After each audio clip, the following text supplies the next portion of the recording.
Hello viewers,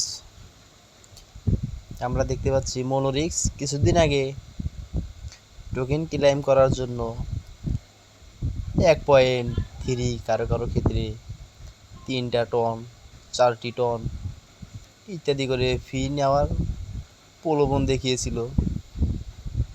কিন্তু যারা বুদ্ধিমান ছিল তারা কখনো তাদের ফাঁদে পা দেন নাই। যারা বোকা ছিল তারা তাদের ফাঁদে পা দিয়ে কিছু ডলার লোকসান করেছে। এখন তারা আরেকটি সিস্টেম নিয়ে এসেছে, ডক্স। তাদের মনোরিক্স টোকেনের মাধ্যমে ডক্স সোয়াপ করা যাবে। এটা সম্পূর্ণ একটা ধান্দা।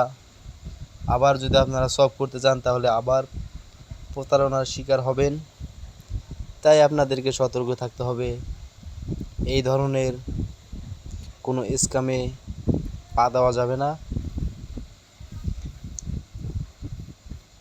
এছাড়া আমরা যদি ডক্স কমিউনিটির টেলিগ্রাম চ্যানেলে দেখি তাহলে দেখা যাবে এখানে কোনো ধরনের নিউজ দেওয়া হয় নাই যে মনোরিক্স সে সাথে তারা টোকেন অদল বদল করবে। তাই সকলেই সাবধানতার সাথে কাজ করুন।